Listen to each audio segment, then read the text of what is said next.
लालची गोली सोडा व्यापारी। एक गांव में हनुमंतैया नाम का आदमी रहता था। वो बहुत गरीब था। उसकी बस यही सोच थी कि किसी भी तरह खूब सारा पैसा कमाया जाए। वो गर्मियों का मौसम था। गर्मी में घूमने वाले लोगों को पानी की बहुत जरूरत पड़ती है। ये बात जानकर हनुमंतैया ने एक गोली सोडे की दुकान डाल ली। इसकी वजह से गर्मी में घूमने वाले लोग उसकी दुकान पर आकर सोडा पीकर जाया करते थे। ऊपर से हनुमंतैया उन सोडे के बोतलों को हवा में उछालकर बड़े स्टाइल से लोगों को खोल कर देता था। इसीलिए कई सारे लोग, मुख्य रूप से बच्चे, ये सब देखने के लिए ही वहाँ आकर सोडा पीकर जाया करते थे। इस तरह कई सारे दिन बीत गए। हनुमंतैया ने कांतम्मा नाम की एक औरत से शादी कर ली। हनुमंतैया अच्छा ही कमा रहा था, लेकिन वो जितना भी पैसा कमाता अपने लालच और कंजूसी की वजह से एक पैसा भी नहीं खर्चता था। एक दिन हनुमंतैया के पास उस गाँव का सरपंच आता है। क्यों हनुमंतैया, तुम्हारे गोले सोडा का व्यापार कैसा चल रहा है? अच्छा ही चल रहा है साहब। अच्छा ठीक है, कल मेरी बेटी की सगाई है। हमारे समधी बहुत दूर से यहाँ आ रहे हैं, इसीलिए उन लोगों की राहत के लिए तुम्हें ही कल उन्हें सोडा सप्लाई करना होगा। ठीक है साहब, तो क्या मैं कल 200 सोडे की बोतल मंगवा दूं? ये बात सुनकर सरपंच थोड़ी देर सोचकर बोला, हाँ ले आना, लेकिन 200 बोतल क्या तुम्हारी ये गाड़ी ढो पाएगी? अरे क्यों नहीं ढो पाएगी साहब, अच्छे से ढो लेगी। पता नहीं, मुझे तो अभी भी शक है। तुम्हारी गाड़ी को देखकर तो लगता है कि जैसे आज या कल में ये टूट जाएगी। तब हनुमंतैया बोला, अरे नहीं नहीं साहब, आप मुझ पर विश्वास रखिए। मैं इसे कितने दिनों से चला रहा हूँ। इस गाड़ी के बारे में मुझसे ज्यादा कौन जान सकता है भला। ये बात सुनकर सरपंच बोला, ये बात भी ठीक है, लेकिन कल सगाई के वक्त अगर वो गाड़ी टूट जाएगी तो लोग मुझे ही कोसेंगे ना कि मैंने उनके स्वागत सत्कार में कसर रख दी। इसीलिए मैं तुझे पहले से बोल रहा हूँ। तब हनुमंतैया बोला, अरे सरपंच जी, आप ज्यादा फिक्र मत कीजिए, मैं सब संभाल लूंगा। इस तरह वो उन्हें भरोसा दिलाता है। ठीक है, मैं तुझ पर विश्वास से जा रहा हूँ। तुझे ही सब कुछ संभालना होगा। ये लो एडवांस के पैसे, बाकी के फंक्शन के बाद दे दूंगा। अपनी गाड़ी को फूलों से अच्छे से डेकोरेट कर कर लेकर आना।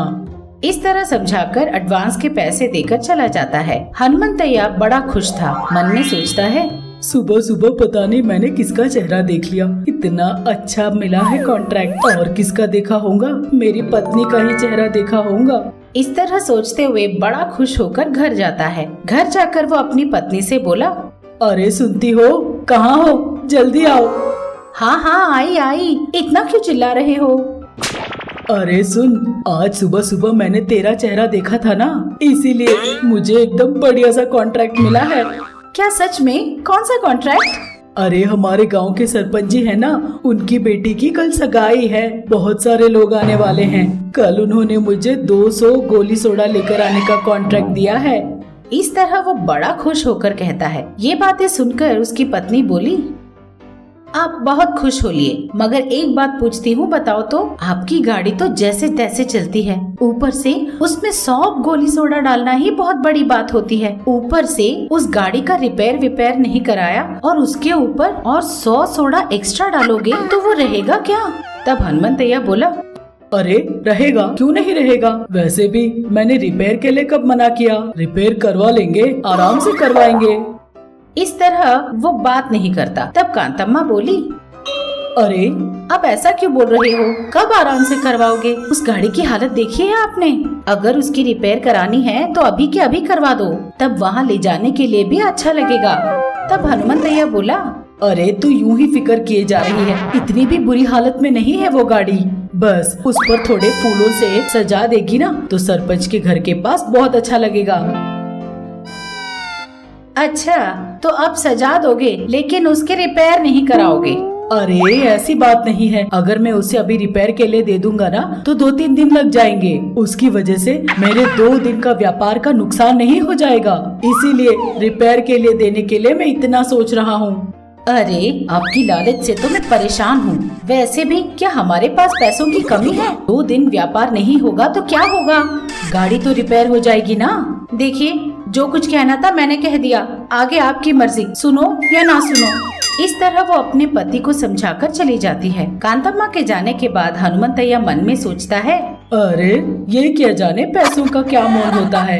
वैसे भी क्या मुझे नहीं पता होगा कि मेरी गाड़ी कितना बोझ ढो सकती है। हाँ, इस तरह वो मन में सोचता है। अगले दिन सुबह सारा गांव सरपंच की बेटी की सगाई में पहुंचता है और हनुमंतैया भी सारे गोली सोडा लेकर अपनी टूटी फूटी सी गाड़ी में ले जाकर वहां रख देता है। सब लोग बड़ी आशाएं लेकर गोली सोडा पीने हनुमंतैया के पास आते हैं, लेकिन 200 बोतलों का वजन वो गाड़ी ढो नहीं पाती। इसकी वजह से सारे के सारे बोतल टूट जाते हैं और वो सोडा सब लोगों के चेहरों पर गिर जाता है। वहाँ आए सब लोग सरपंच को बहुत बुरा भला कहते हैं कि उन्होंने चीजों का इंतजाम अच्छे से नहीं किया। दूल्हे की तरफ से एक बड़ा आदमी बोला, ये सब क्या है?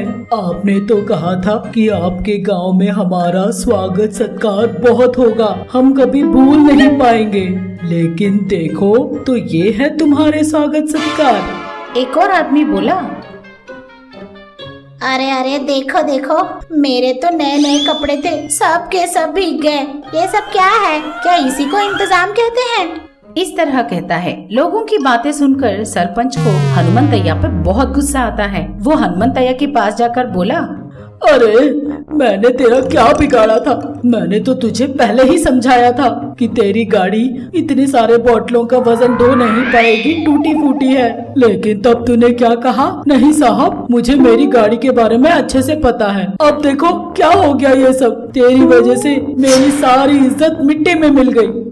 इस तरह से डांट लगाकर उसका दिया हुआ एडवांस भी वापस ले लेता है। बेचारा हनुमंतैया बड़ा दुखी होकर घर पहुंचकर सारी बात अपनी पत्नी को बताता है। अपने पति की बात सुनकर कांतम बोली, मैंने तो आपसे पहले ही कहा था कि उसका पूरा रिपेयर कराओ, लेकिन आपने मेरी एक नहीं सुनी। 2 दिन आपका व्यापार न रुक जाए इसलिए आपने लालच दिखाई, लेकिन कम से कम आप उस गाड़ी पे 100 ही ले जाते तो भी ठीक था। लेकिन आपने अच्छा ग्राहक मिला है ये सोचकर एक ही साथ 200 बोतल लेकर चले गए। अब अपनी करनी को आप ही भुगतो, अब कर भी क्या सकते हैं। इस तरह से बोलती है। बेचारा हनुमंतैया अपनी करनी पर बहुत पछताता है।